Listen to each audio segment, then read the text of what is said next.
প্রশ্নটিতে বলেছে এ equals to 2 + √3 এবং A B equals to 1 হলে এ মাইনাস বি এর মান কত হবে। তাহলে এখানে যেহেতু এ ইকুয়াস টু 2 + √3 দেওয়া আছে, আমরা এখান থেকে এ বি ইকুয়াস টু 1 থেকে বি এর মানটা বের করে নেব। তাহলে এ বি ইকুয়াস টু 1 বা বি ইকুয়াস টু কী হবে 1/a হয়ে যাবে। তাহলে 1/a হলে 1/এর মানটা কত 2 + √3। এবার এই 2 + √3টাকে আমরা নিচের √3টাকে যদি সরাতে চাই অর্থাৎ করণীয় নিরসন করতে চাই, তাহলে উপরের লব এবং হরকে আমরা 2 - √3 দিয়ে উভয় পদকে গুণ করব। তাহলে 2 + √3 এখানে হয়ে যাবে 2 - √3।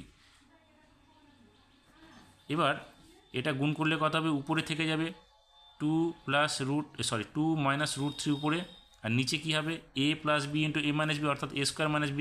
তাহলে 2² - √3 এর স্কোয়ার। তাহলে উপরে কী হবে 2 - √3, নিচে কী হবে 4 - 3। 4 - 3 মানে 1 হবে এখানে, অর্থাৎ এখানে হবে কত 2 - √3। তাহলে বি এর মান আমরা পেলাম কত 2 - √3। আমাদের বের করতে হবে কত a - b। সুতরাং a - b ইকুয়াস টু এর মান কত আমাদের দেওয়া আছে 2 + √3। তাহলে এখানে আমরা লিখব 2 + √3 মাইনাস বি এর মান কি আছে আমাদের 2 - √3। তাহলে এখানে লিখব 2 - √3।